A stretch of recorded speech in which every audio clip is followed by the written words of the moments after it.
Ok, estábamos en el hecho de qué deportes nos gustan más. ¿Por qué crees que un deporte te gusta más que otro? ¿Acaso esto refiere a una influencia dentro de la familia, a una influencia social? Podemos ver que en países como en Estados Unidos, la influencia más fuerte que hay es en otro tipo de deportes, como el fútbol americano y el fútbol, el básquet. ¿Por qué creemos que se refiere a este tipo de cuestiones, diferenciando gustos en los deportes en otros países y predominando cierto deporte en otros? Pues bien, ¿esto a qué se debe? A una cuestión de que tuvimos la oportunidad y era más accesible hacerlo. Todas estas preguntas, aunque parezcan cotidianas, como lo mencionaba anteriormente, nos permiten a nosotros sentar un antecedente, porque justamente la antropología es el estudio en base a todo lo que es del hombre. Podemos tener acá otro ejemplo de cuál es el comportamiento adecuado para niños y niñas. Sabemos que en el año de 1920 comenzó como una cuestión cultural ponerle ropa de color rosado a las niñas y ponerle ropa de color azul a los niños. Esto se hizo solo con una cuestión de marketing y moda, pero realmente se arraigó tanto en nuestra forma de pensar, ver el mundo, que aún todavía eso prevalece. ¿Por qué motivo? Pues incluso las influencias sociales y culturales marcan de forma profunda la vida de cada persona y de cada individuo. ¿Qué tipo de trabajos debemos desempeñar o estereotipos que comenzaron hace mucho más de 4 siglos, y que se siguen manteniendo? ¿Por qué motivo pasa esto? La antropología nos brinda todos los antecedentes que nos dan a ver y nos brindan las luces necesarias para plantear este tipo de preguntas y buscarle respuestas. ¿Qué papel debe jugar la religión? Pues la cultura también es una guía del crecimiento emocional y cognitivo y ayuda a determinar el tipo de personalidad que posee uno como adulto. El hombre, para la antropología, como un criterio, jamás dejará de ser un motor de pasión, un motor que mueve el espíritu de investigación. Ahí nace la necesidad de saber, de averiguar y buscar la certeza de lo que uno investiga. Puedes proseguir a la siguiente página, por favor.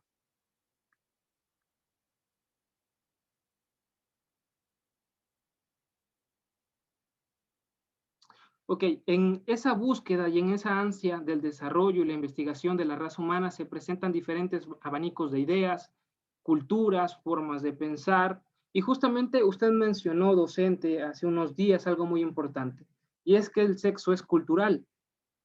¿Por qué sería esto importante dentro de la antología? Como lo decía, nos permite plantear antecedentes, porque no es lo mismo el sexo aquí en Latinoamérica, divina, religiosa.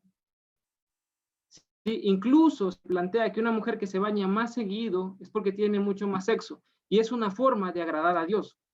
Sí, hablamos del sexo como el acto sexual en sí, sí, no la cuestión biológica. Los antropólogos estudian a los seres humanos en el tiempo y lugar en que se encuentran.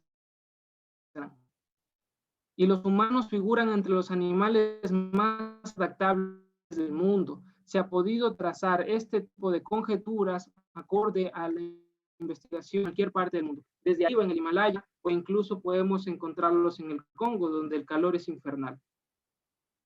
Esta forma de ver nos ofrece una perspectiva transcultural única al compararnos constantemente nuestras costumbres con otras.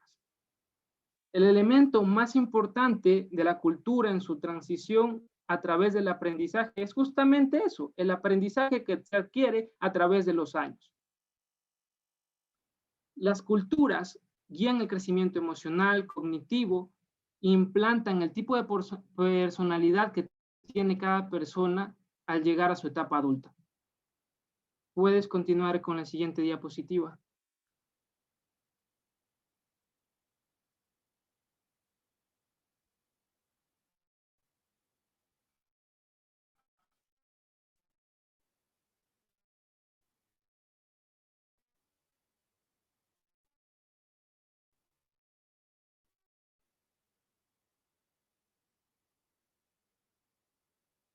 ¿Puedes, por favor, cambiar a la siguiente diapositiva? Pero ya la Ya cambié. está. Permítame. Bueno, mientras, ya listo. Adaptación, variación y cambio.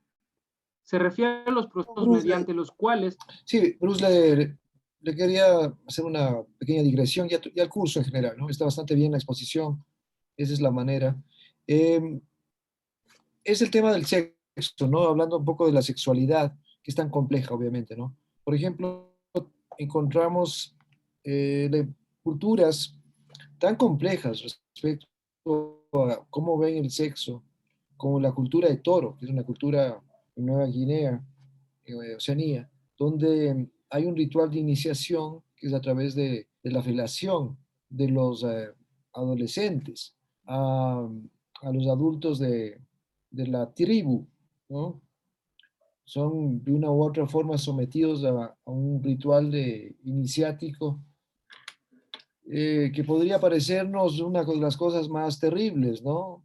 A una felación forzada, si se quiere.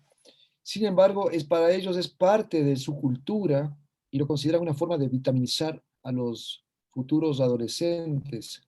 Entonces, eh, es algo que podemos decir que qué locura, qué enfermos, pero es cultural, increíble. O sea, no, por eso la cultura a veces trasciende barreras morales, éticas y muchas veces nos llega a chocar demasiado, ¿no?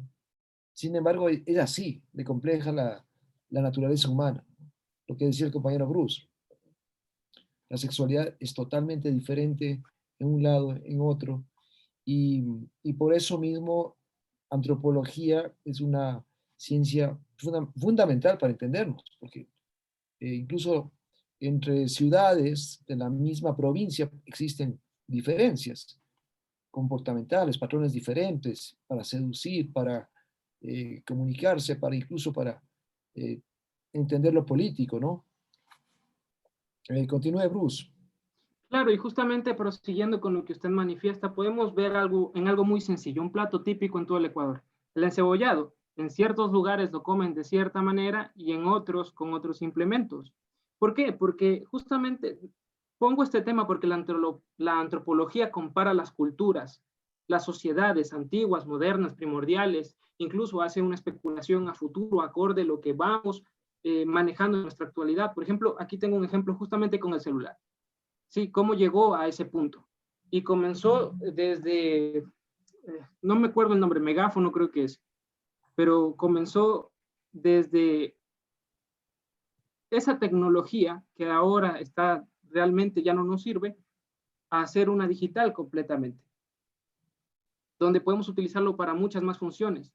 Antes el celular era un objeto específico, ahora un celular, perdón, antes el teléfono era un objeto en específico, cumplía una sola función. Ahora el celular es una computadora básicamente. ¿Sí? Retomando con lo que estaba anteriormente, ¿cómo cambian los organismos para ajustarse a sus ambientes, ya sea en clima seco o en las altas montañas? Un segundo.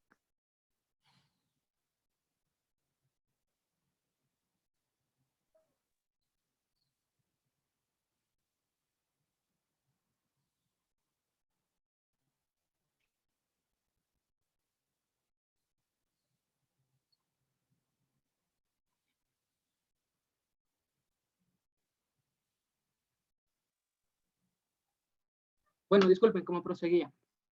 Actualmente, para las competencias o las cuestiones olímpicas, se crean procesos de adaptación tanto para replicar los efectos de como si que uno estuviera en una montaña hasta que uno esté, qué sé yo, aquí en la casa sí tengo una máquina de esas que permita generar la misma presión que existe a 3.000, 4.000 o 5.000 metros de altura.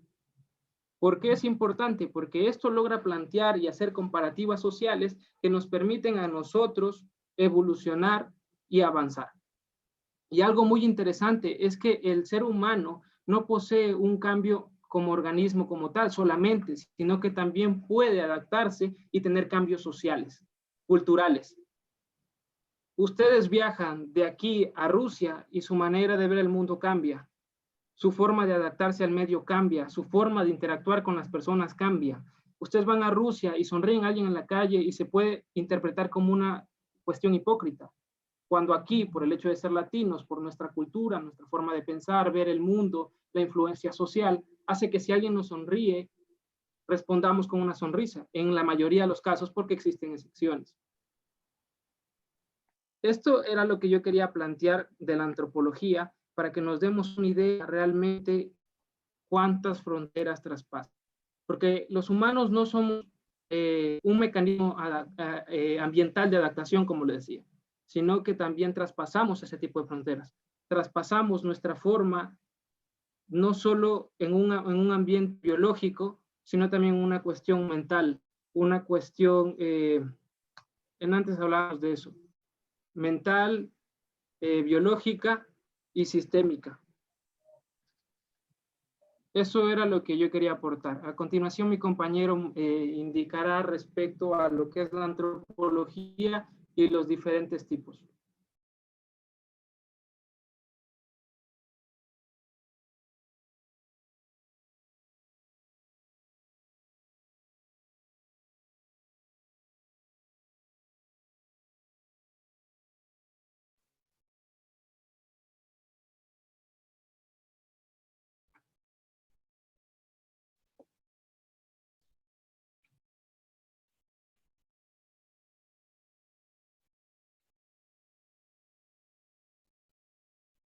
Entonces, mi compañero parece que Johan Gallardo, al quien le tocaba hablar del tema que continúa, parece que no está presente.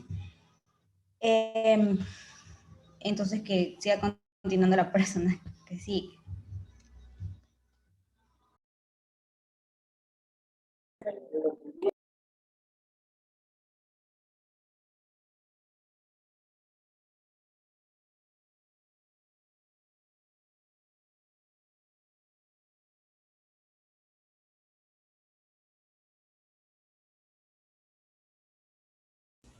¿Sí me escuchan?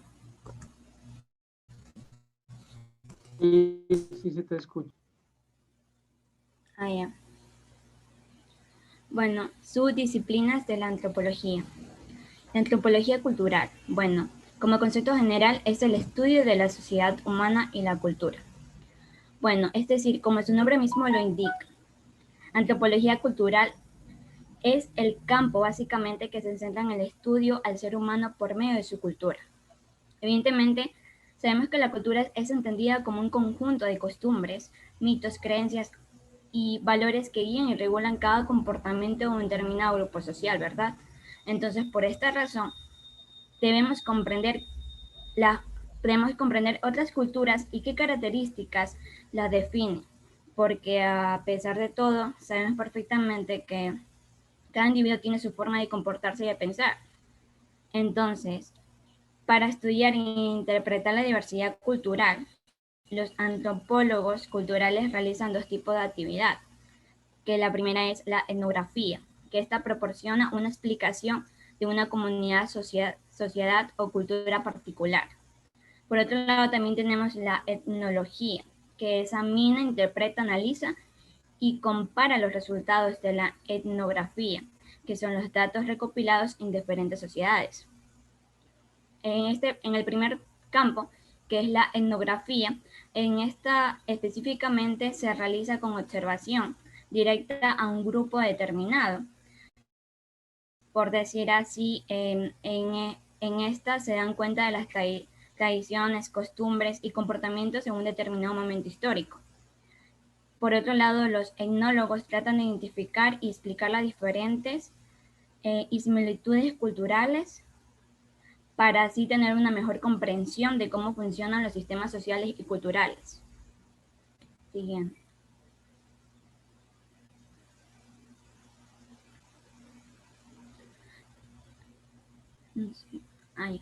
La antropología arqueológica, ¿qué significa?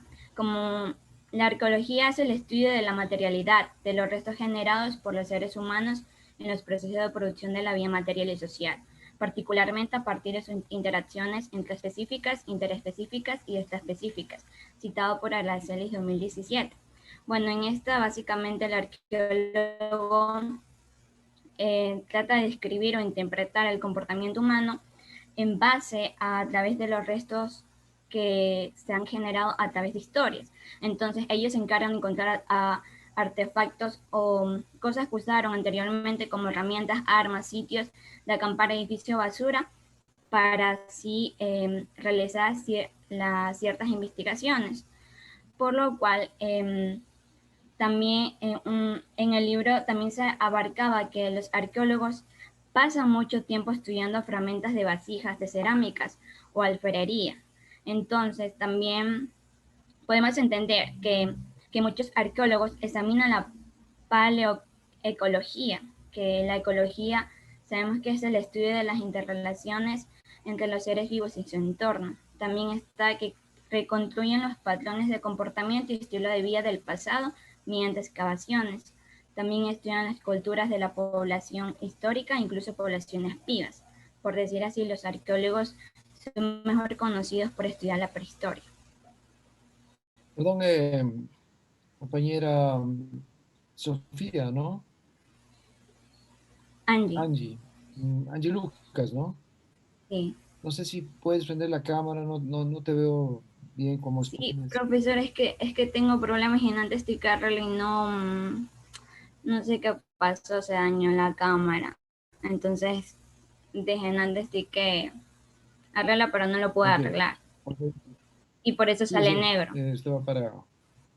Sí les pido eso, es importantísimo para la evaluación, la cámara, eh, Sí, ver su dinámica exposicional a nivel de imagen, ¿no? Cómo manejan los tiempos, entonación, bueno, todo lo que es la, la capacidad que tienen para llegar al público, en este caso a los otros compañeros, ¿no? Es sí, importante es eso. verdad. Disculpe. Y además incluso también el micrófono también estaba, todo era un... No, se le escucha bien, Sí, compañera, pero para evaluar con más exactitud, con mayor justicia, digámoslo así, ujú. preferiría siempre que esté prendida la cámara, al menos cuando van a exponer, ¿no? Bueno, continúa, Angie.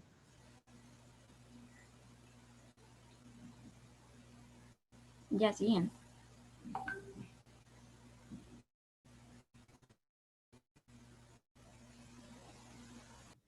Bueno, a mí me tocó hablar sobre la antropología y la biología, que este tema estudia más que todo lo que es la biología o la física, o sea, la diversidad humana en el tiempo y en el espacio. Tenemos 5 especies de antropología biológica, que son la evolución humana según las revela el registro fósil, la genética, el crecimiento del desarrollo humano, la plasticidad biológica humana, y 5, la biología, la evolución, el comportamiento y la vida social de los monos, simios y otros primates no humanos.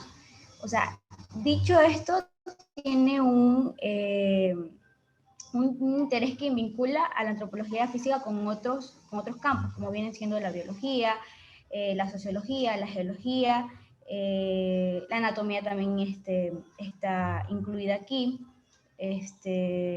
la medicina y lo que es la salud pública. Ya.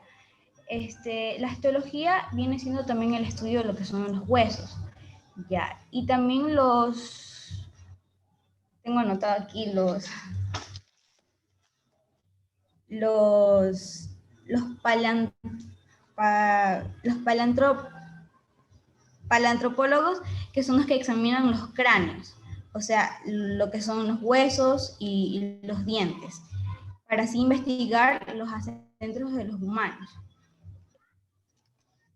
Tal vez, Janela, Sofía, no sé si se te dio curiosidad respecto a este tema justamente e investigaste, por ejemplo, cómo ellos tuvieron mucho que ver con las investigaciones acerca de la evolución de desde la Australopithecus afarensis hasta llegar al Homo sapiens, justamente a través de lo que es el estudio del cráneo.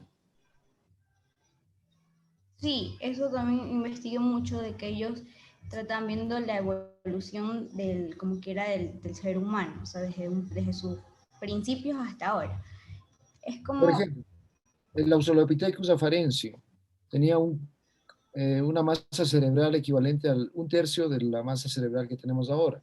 ¿Cómo llegaron a esa conclusión? Justamente a través del tamaño del cráneo, ¿no? Entonces, el- la importancia de conocer la paleoantropología es fundamental, ¿no? No sé si hay alguna pregunta, Nayeli, para Yanela. No, no, profesor, todavía no. Ok, continúe, por favor. ya, incluso aquí sale Charles Darwin, que notó que la variedad que existe dentro de cualquier población permite algunos individuos, aquellos con las características más desarrolladas, a desempeñarse mejor que otros para sobrevivir y reproducirse. Un ejemplo que pude observar en el libro, que era de que las personas con tendencias genéticas a ser más grandes o a ser más pequeñas, tienen a veces, afecta aquí lo que es el problema de la nutrición durante toda su niñez, porque dice que uno si no tiene una buena nutrición desde pequeño, siempre te dicen que te vas a quedar pequeño o mira que él come bien, por eso que crees. Entonces, por lo tanto, la antropología biológica también investiga lo que es la influencia del ambiente sobre el cuerpo, o sea, que conforme al que va creciendo y a lo que va madurando. Ya. De ahí tenemos lo que es la antropología lingüística. En sí no hay todavía un estudio o no se sabe muy bien desde cuándo nuestros ancestros adquirieron lo que es la habilidad de hablar. Aunque los antropólogos físicos han observado que la anatomía del rostro y del cráneo para especular acerca de los orígenes del lenguaje.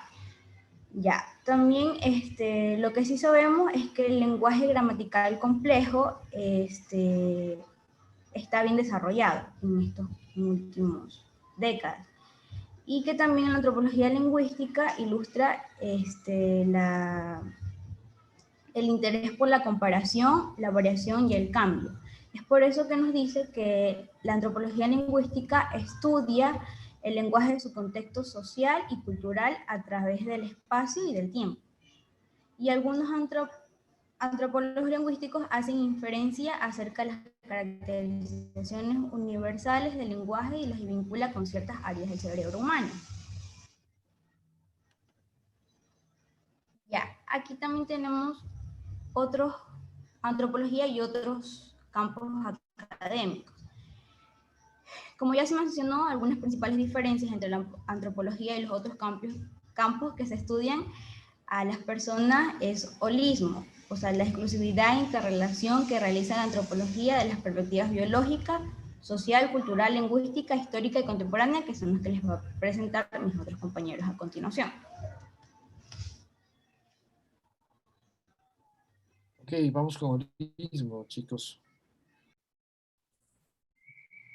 Bueno, la antropología cultural y la sociología. Como ya sabemos, la antropología es aquel estudio de la ciencia, el cual estudia sus diversos aspectos, concentrándose generalmente en lo que es la evolución del hombre, así como lo dijo usted anteriormente en la clase pasada, que esta venía dándose desde el inicio de que el hombre estuvo en la Tierra, por así decirlo, desde la época de los neandertales, los Homo sapiens y así. Pues, aparte de estudiar lo que vendría siendo el paso del hombre a lo largo de la historia, también evalúa lo que vendría siendo la evolución del lenguaje, hasta cuándo se adaptó, y sobre todo cuando estos se adaptaron mediante los cambios de temperatura. Por otro lado, la sociología es el estudio eh, de la manera en que las comunidades, las sociedades se organizan y establecen diferentes maneras de gestionar sus recursos, ¿ya? La antropología y la sociología se centraron en las industrialidades, en las industrialidades de Occidente. Vale recalcar que la antropología puso su punto de mira inicial de manera en que esta se basó se basó en las sociedades y no en las industrialidades, ¿vale? Eh, Cada una de estas disciplinas tuvo una recopilación de datos de los cuales cada uno se consideró más adecuado debido a su tipo de sociedad. La que sigue es Sofía.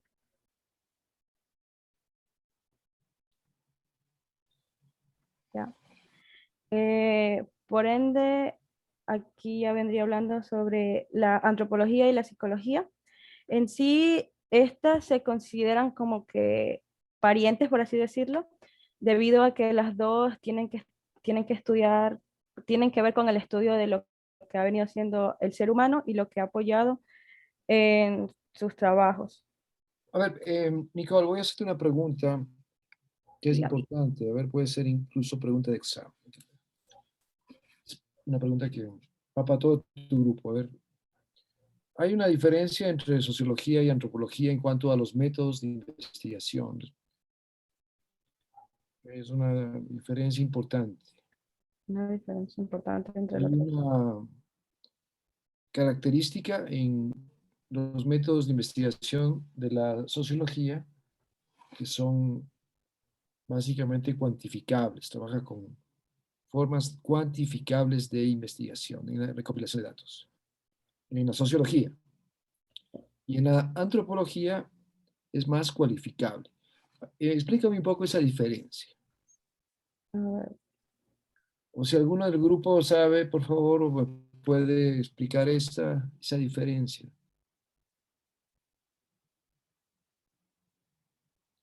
¿Por qué la sociología trabaja con métodos más cuantificables? ¿Por qué la antropología con métodos más cualificables?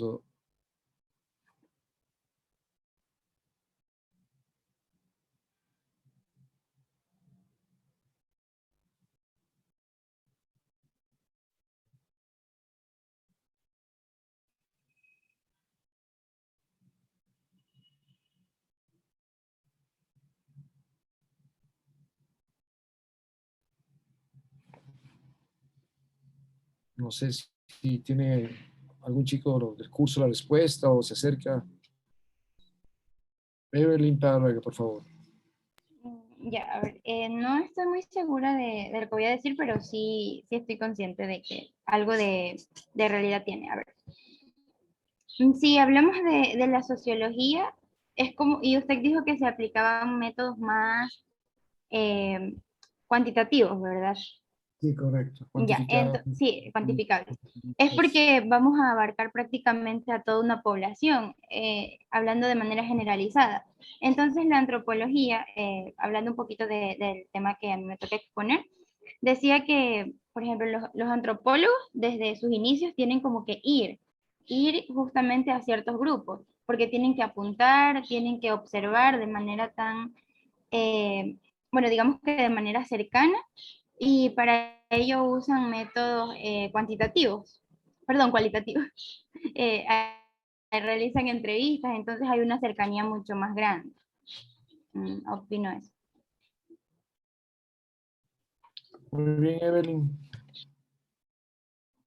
Va por ahí, pero realmente eh, Nayeli, no sé qué te parece a ti. Bueno, efectivamente, justamente hoy en una de las clases estábamos hablando sobre la sociología funcionalista. Entonces hablábamos precisamente de ciertos datos que se centran mucho más en el carácter, de carácter cuantitativo. ¿Por qué? Porque aunque la sociología, como ustedes saben, estudia las sociedades, los grupos, las estructuras, las instituciones, pues obviamente los datos que ellos necesitan tienen que ser cuantificables, tienen que ser operativos. Ellos tienen que comparar datos. Por ejemplo, lo que hacen es comparar, utilizan datos del censo también, saben utilizar datos del censo para comparar por ejemplo, la economía actual con la anterior, o sea, la sociología se encarga de eso. A diferencia de la antropología, que estudia más aplicando métodos de observación participante, análisis de productos culturales. Sí, correcto. Y además es justamente trabajar con procesos, ¿no? Es trabajar con observación, participante, no participante, pero siempre son procesos un poco más, si se quiere, más complejos y de más paciencia, a largo alcance, a largo plazo. No sé, Doménica Marcham levantó la mano. Sí, iba a opinar algo parecido a lo que comentó la compañera Nayeli, que, o sea, por lo que pude leer, como mi tema es parecido a con la parte cualitativa, en sí la antropología utiliza más como métodos, como en las que son las entrevistas, historias de vida que tienen más que ver con la parte cualitativa. En cambio, la sociología utiliza más métodos de medición, como es medir la edad, en este caso de las sociedades, y como mencionaba el tema de la economía, se va más por la parte de estadística, se puede decir. De acuerdo, compañera. Continuemos con la compañera Nicole, a ver. Ya, bueno, las aportaciones que se hicieron entre la antropología y la psicología en sí fue que, bueno, como ya lo dije anteriormente, es que la antropología estudiaba tanto a los seres humanos en sí y las diversidades en el sentido de que estos estaban en su existencia, o sea, que estos existían. Y para poder lograr entender al ser humano, se hacían los estudios en los aspectos tanto de tiempo y los lugares. ¿Ya? Eh, en sí, la psicología utilizaba, utilizaba el método experimental, el cual consistía en generar un fenómeno bajo la observación de los investigadores, siendo que estos sean el objetivo de los hechos que se compararan con los datos que se habían obtenido en sí. Y pues aquí, los antropólogos casi siempre formaban sus temas de investigación basándose tanto en las hipótesis, ya que estas le daban los resultados los resultados de las preguntas que ellos mismos iban analizando mediante las cosas que ellos hacían. Eso sería todo. Yo tengo una pregunta para, no sé, para Nicole o cualquiera del grupo. ¿De qué manera ha aportado la antropología a la psicología? Si conocen de algún estudio que, porque bueno, en el libro menciona uno. Sería, a ver, si mal no recuerdo, creo que fue en un psicólogo, por así decirlo, Bronisland, se basaba en dos psicólogos, tanto en Bronisland y en Freud. Ya, Bronisland, él hacía, bueno, esto se relacionaba un poco, bueno, la teoría que él daba es que esto se consideraba en los estudios que se hacía con la madre y sus parientes. No sé si estoy mal, pero eso fue lo que leí en el libro. Sí, porque es lo que plantea Malinowski. A ver, Molinovsky planteaba una teoría diciendo que se trabajaba en las relaciones que tenían las madres con sus parientes y no con el padre con sus hijos. O sea, sino que, o sea, vendría siendo como que la relación en-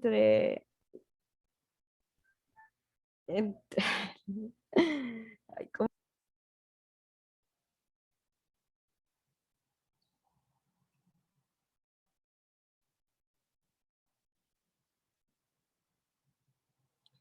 No sé, algún otro compañero del grupo de Nicole.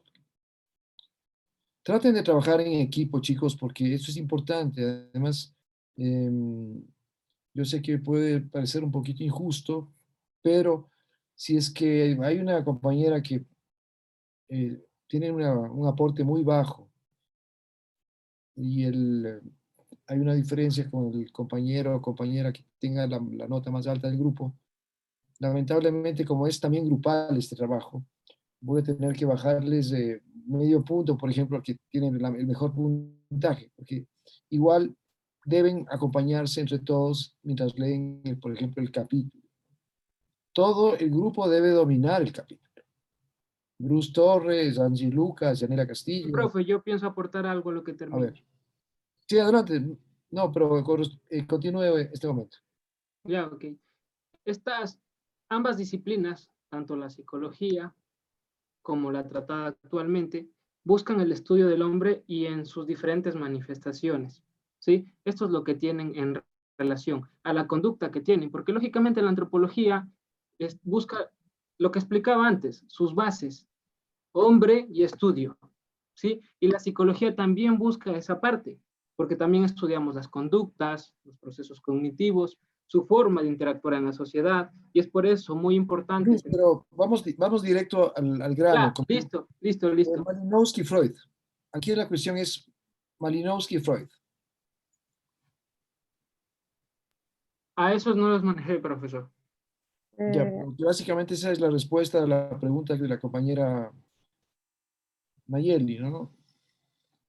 Freud tenía una interpretación respecto a la relación padre-hijo y Malinowski, desde la antropología, encuentra una respuesta bastante diferente.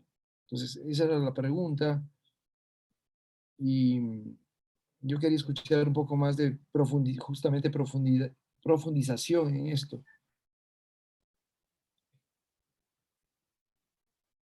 Vamos con Nicole, ¿tiene algo más que...? O sea, en sí lo que Malinowski quería dar a conocer eran las necesidades biológicas que se daban en las sociedades del individuo.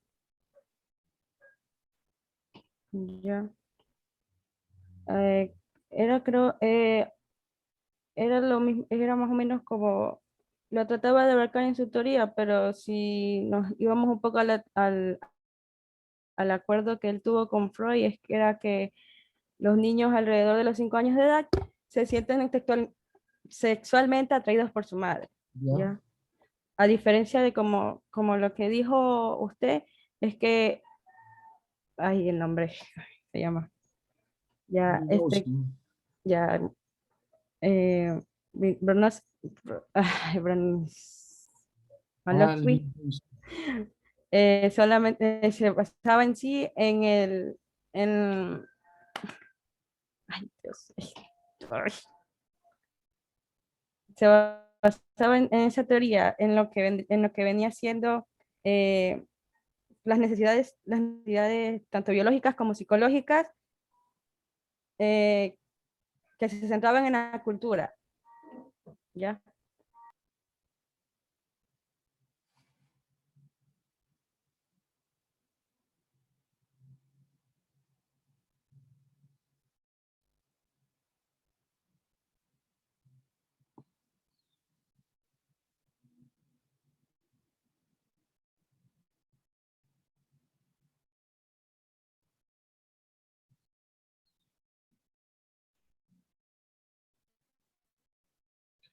Bueno,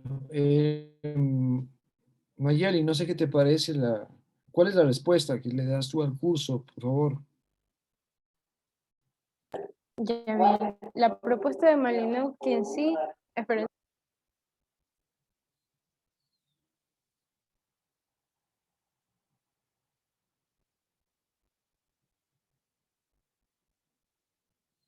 Bueno, Malinowski, recuerden, este es importantísimo, está planteando algo que rompe con la estructura teórica de Freud, ¿no? Malinowski dice que no existe el complejo de Edipo, en definitiva.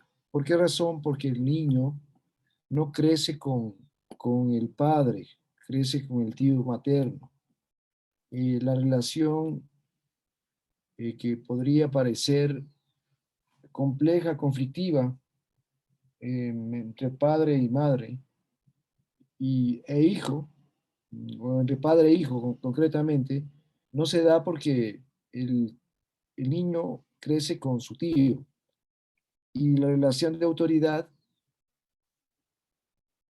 es con el tío, ¿no? Me parece que hasta los 10 años. Entonces, no se da ese conflicto que en las sociedades occidentales es muy común respecto a lo que Freud manifestaba en el complejo de Edipo. Profe, una pregunta. Sí.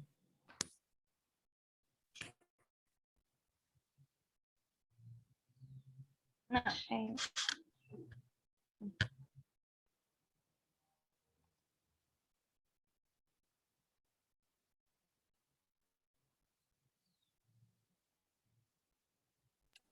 Profesor, pero en este caso no es que la teoría se cae, por decirlo así, la teoría del complejo de Edipo, sino más bien como que no aplica a ciertas culturas. Yo lo veo desde ese punto, como de Malinowski en la propuesta que él hace a los habitantes de esta isla, pues aplica para ellos, pero tal vez no aplique para nuestra cultura, tal vez sí esté mucho más apegada a lo que propone Freud. Pero habría que leer también a Freud en esa parte. Recuerdo que, bueno, esta parte sí es un poco más compleja. No sé si Freud habla del complejo de Edipo a nivel universal, me parece que lo hace a nivel universal, es decir, de toda la raza humana. Y en este caso estaría equivocándose Freud, porque no aplicaría justamente para algunas culturas donde el padre no tiene relación directa con el hijo, al menos durante la infancia y la preadolescencia. Es un tema para la profesora Amira.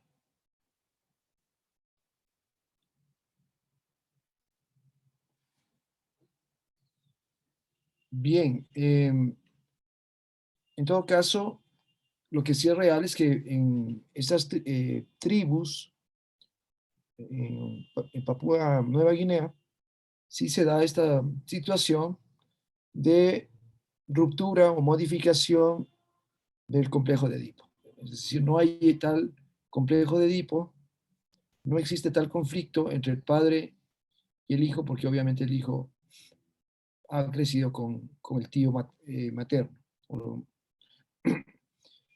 El, el complejo de Edipo siempre crea una distancia social con base a los celos, ¿no? Melanie Mejía. A ver. ¿Sí me escucha, profe? Ya, yo tengo una duda.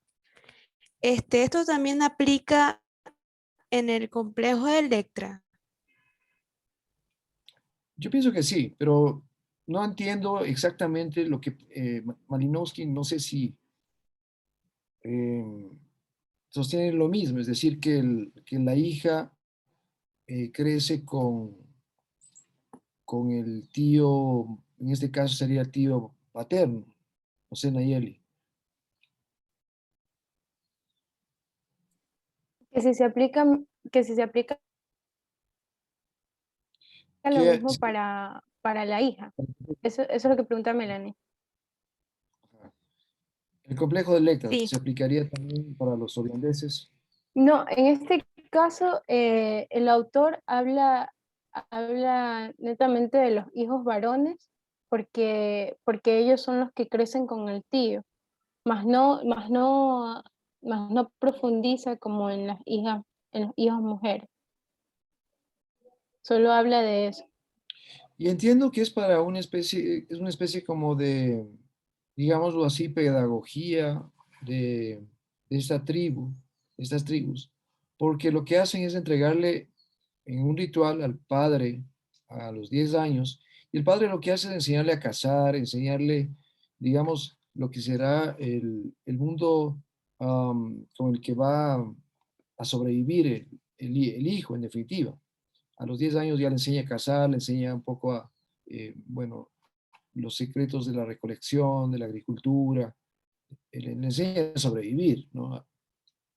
Él se encarga, digamos, de elementos menos, menos lúdicos tal vez, pero mucho más vinculados a la sobrevivencia, ¿no? Y es que lo que propone más bien es bueno, que el hijo en este caso no querría matar a su padre porque no habría un celo sexual de por medio. Entonces la propuesta es que en realidad los hijos no quieren matar, en este caso hablamos del complejo de Edipo, no quieren matar a su padre porque uno por un celo sexual, sino más bien por una cuestión de autoridad, porque es el padre quien lo cría, ¿ya? Entonces, en este caso se cae la teoría porque allá quien cría a los hijos o quien es la figura paterna, por así decirlo, la figura de autoridad, es el tío. Recuerden que muchas veces quien cumple esa figura paterna no precisamente tiene que ser un padre biológico. Entonces, por ese lado, tal vez está como que cayendo la teoría, por así decirlo. Correcto, ¿no? Estoy de acuerdo. Y lo que podemos decir es que no es una teoría universal. Si es que alguien les quiere decir que es universal, ustedes pueden citarlo de la experiencia de Malinowski en las Islas Troviant. Yo pienso que muy, eh, es un argumento teórico muy sólido como para incluso debatirlo, hacer una tesis, etcétera, etcétera. Continuemos con el grupo del compañero Bruce, a ver quién continúa. La antropología aplicada en sí no es una ciencia de lo exótico, o sea, no solamente estudia lo pasado, también se usa para resolver problemas prácticos, o sea, como ya veníamos mencionando. Se encuentra dentro de la investigación aplicada e intervención aplicada. Esto quiere decir que se lleva bajo rúbricas, las cuales son evaluación de impacto social, valoración de recursos culturales y análisis de desarrollo tecnológico. Ya, entre las importancias o sus importancias tenemos que está dada por la necesidad de acercar el análisis antropológico. Es decir, la ejecución o evaluación de políticas sociales de un proyecto comunitario, en este punto van a hacer un análisis de aquella tribu o grupo de personas que se está estudiando. Ya, esto también permite una dimensión más participativa, es decir, de la persona que está, en este caso los etnólogos, si no me equivoco, la persona que está en la tribu tiene que filtrarse en ella y, o sea, tiene que generar confianza para ser, ¿cómo lo podría decir? Ser aceptado en la tribu y poder generar lo que dice aquí, que sea o sea, respeto entre la tribu, para él poder sacar aquí su logro, o sea, a lo que va, hay un cierto logro de éxito y a la vez de fracaso. Ya, también descubre las especificaciones potenciales de cada grupo o hombre, es decir, también hay aspectos que sobresalen en una persona, o sea, la persona líder de la tribu va a tener como que más preferencias, va a ser una persona más sabia, y esa persona es como que la principal ahí a estudiar. O también podríamos decir que ese grupo podemos estudiar lo que ya venía siendo, o sea, la anterior tribu a la que está ahora. Ya, también surge de la necesidad de involucrarse, como ya lo dije, directamente en los procesos de transformación social, para así resolver los problemas de la comunidad o responder a las necesidades de la misma. Siguiente diapositiva, por favor.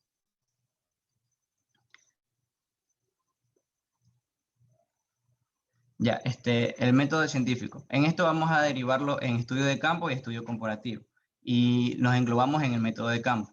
Aquí vamos a generar unas estrategias de campo, es decir, que vamos a describir las costumbres y tradiciones de cada grupo humano.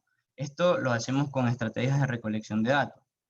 Recogemos los datos que, como ya antes mencioné, de las personas que estuvieron antes de las que están ahora, y vamos comparando los datos. Esto se hace también bajo una observación participante o una entrevista a profundidad, donde la observación participante va a estar la persona encargada de estudiar aquella tribu o comunidad, como dije, de filtrarse. Esta práctica lleva aproximadamente 18 meses como mínimo para llegar al punto donde él, de su investigación. Y por otra parte, las entrevistas a profundidad va a ser solo realizada a una sola persona en específico, es decir, en este caso sería al líder de la tribu, donde va a sacarle información sobre su tribu, pero no a ciencia cierta como lo va a hacer el observador participante, que él se involucró dentro de su tribu, sabe lo que viven día a día a ciencia cierta prácticamente. Eso sería todo, gracias. Y no sé si hay alguna pregunta para el compañero Vázquez. No, no. Ok, Cruz son 5 en tu grupo, creo, ¿no? ¿O cuántos? Me toca a mí, hoy. Me voy oscura, porque te voy a leer. A mí me toca hablar sobre las teorías y asociaciones. Bueno, teoría es un conjunto de ideas formuladas para explicar algo. Pero más que todo, también una teoría se encarga de ofrecer un marco conceptual que explica y puede denominar la teoría como un sistema lógico compuesto de observaciones que tiene como objetivo declarar en qué situaciones se desarrollan ciertos supuestos. Y las asociaciones, una asociación por lo general se establecen en la forma de probabilidad de las leyes absolutas. Un ejemplo de esto puede ser cuando se dice el agua se congela a 0 grados centígrados. Entonces esto afirma una asociación entre dos variables, que es el agua, el estado del agua y la temperatura del aire. Y también hay que señalar que existen 3 tipos de teorías, que es la descriptiva, la explicativa y la predictiva. La descriptiva propone describir cuál es el caso y qué se hace en ese caso. La explicativa describe las relaciones entre diversos sucesos o fenómenos, y la predictiva es la más compleja de todas, que predice tipos específicos de relaciones entre fenómenos. Siguiente. Valorar el quehacer antropológico. Los antropólogos estudian la humanidad en épocas y lugares variados y en un mundo rápidamente cambiante. Hay que valorar el quehacer del antropólogo, ya que ellos estudian la humanidad en épocas y lugares variados y en un mundo rápidamente cambiante.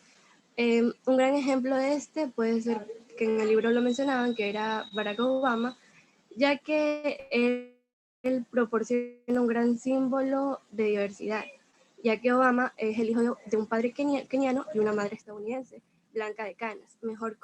Es mejor reconocido como hijo de una antropóloga. Gracias.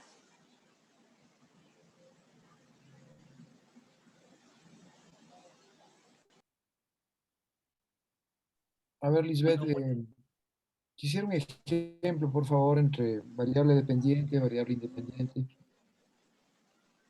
Variable dependiente e independiente. A ver, un ejemplo de este puede ser...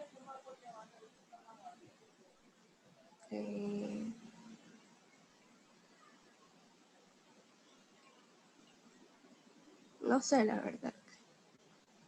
¿Algún miembro del grupo que pueda dar un ejemplo?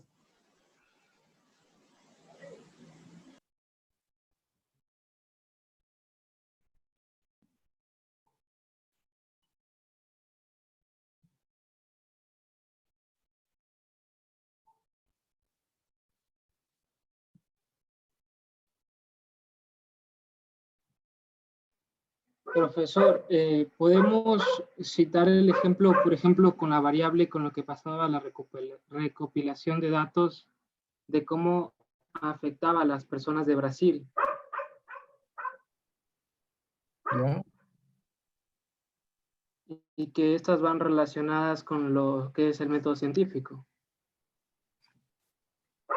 Les voy a poner un ejemplo muy sencillo y quiero que ustedes me ayuden un poco. Pero vamos a construir esto sobre la base de COVID. COVID y vacunas. ¿Cuál es la variable dependiente y cuál es la variable independiente?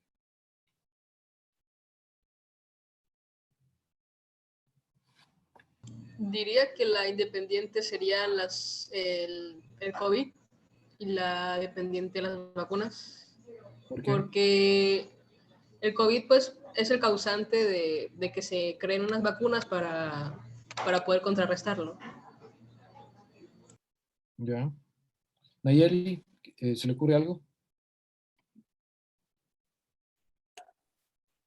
Otro ejemplo. No, lo mismo sobre el tema de COVID. Estamos hablando de variables, ¿no?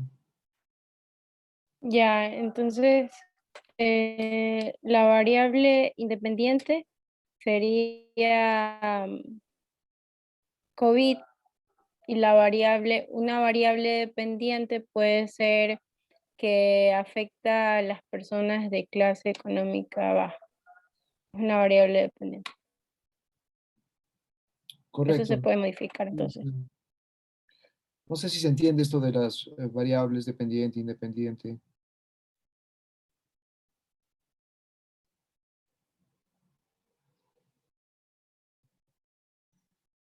Yo tenía entendido que la variable dependiente causa la variable independiente.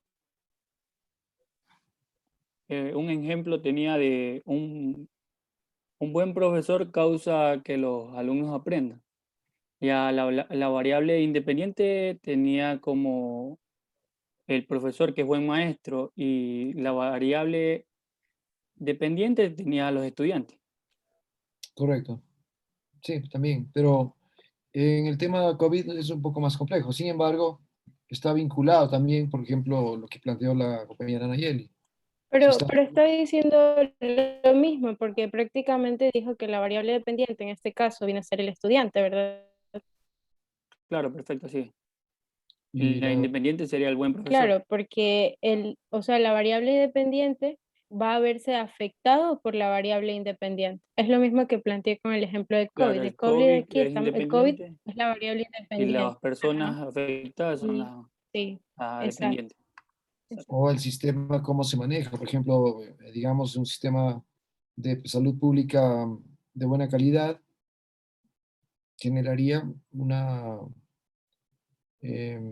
disminución drástica de COVID, por ejemplo, ¿no? Es decir, si es un sistema de salud pública de buena calidad, tendríamos como sistemas públicos de salud de buena calidad o desarrollados como variable independiente. Y la variable dependiente sería la mayor o la menor cantidad de enfermos o de fallecidos por COVID. No sé si se entiende, Nayeli Cruz. Sí, sí, se entiende. Yo tengo una pregunta. ¿Ya todos los grupos ya todos los integrantes terminaron de responder? No falto yo. Ahí. Entonces, a lo último, sí. Ok. Ya, cuando múltiples variables pueden predecir. Como ya lo han dicho mis compañeros, la antropología, conocida tradicionalmente como la ciencia del hombre, es el estudio de la cultura. Entendida está como el comportamiento del humano generado en la sociedad. El método científico, como se muestra en la recapitulación, no se ve limitado a la etnología, sino que aplica a cualquier estudio antropológico que formula preguntas de investigación y recopila o utiliza datos, ya sea, como antes dijeron, utiliza datos de un sistema o como antes dieron un ejemplo del censo, que le permite plantear y exponer a pruebas diversas hipótesis. Acerca de actitudes comportamentales se utilizan grupos estándar o predictoras potenciales. Y estos inspeccionan efectos sobre centenares de cambiantes dependientes. Como ya lo estamos hablando, el del dependiente sería las personas. Siguiente diapositiva, compañera.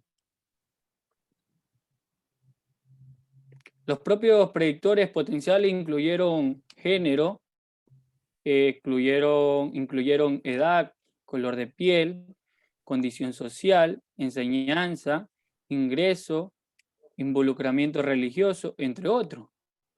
No obstante, además se produce un impacto sobre las reacciones y hay una correlación que inclusive es más intensa entre los años de exposición doméstica. Sus visiones sociales son liberales y es complicado dividir a efectos primordiales, correccionales y una vez utiliza el grado de variable predictora. Para mi punto de vista, la antropología también se puede definir como la ciencia que se ocupa de estudiar el origen del desarrollo de toda gama de variabilidad humana y los modos del comportamiento sociales a través del tiempo y el espacio. Es decir, el proceso ya sea biosocial y la existencia de la raza humana. Muchas gracias.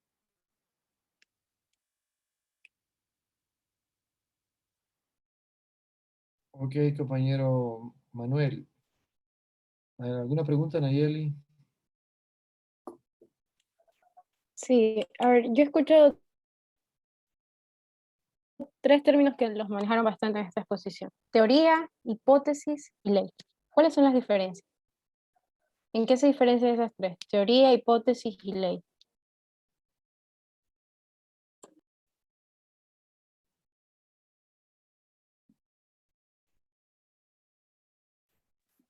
Yo no te escuché el último. Teoría, hipótesis. Ley.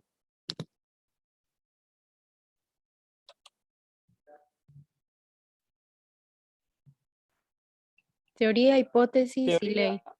La teoría es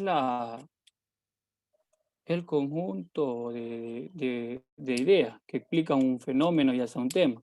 Hipótesis es lo que se puede decir a qué punto va a llegar, pero puede ser falsa o puede ser verdadera. Y ley es conjunto de reglas. Pero en este Podría caso, decirte que la hipótesis es la idea que se plantea, ¿sí? Exacto. Y la teoría es la comprobación de la misma. Comprueba si la hipótesis es correcta o no. Y dentro de la teoría nosotros tenemos incluido las leyes y las hipótesis. Sí, de acuerdo. Más cerca o más claro Bruce en esto. Manuel se aproxima, pero yo creo que más claridad tiene Bruce respecto a lo que es teoría, hipótesis, ley. Una hipótesis es una verdad que tiene que ser demostrada. Una teoría ya es un corpus integrado de conceptos demostrados, y una ley actúa como una constante que se da para explicar el mundo, la realidad. Nayeli, no sé. exacto, una ley es universal. Por ejemplo, la ley de Newton se aplica para todo, es universal. Bien, bueno, como verán, chicos, la idea es un poco ir siempre haciendo una dinámica para que los chicos que exponen al mismo tiempo puedan explicar con más claridad, profundizar siempre lo que están exponiendo y no sea solamente una lectura de diapositivas. Esa es un poco la idea de las exposiciones. Entonces siempre la recomendación, que no está de más, de que preparen un poco más sus exposiciones, tengan siempre elementos de bueno, ejemplos, que tengan capacidad de digresión para poder mejorar su calificación. Vamos a abrir hoy el debate. Profesor, sí, una cosita antes de que empiece el debate. Lo que pasa es que aquí me parece que falta un estudiante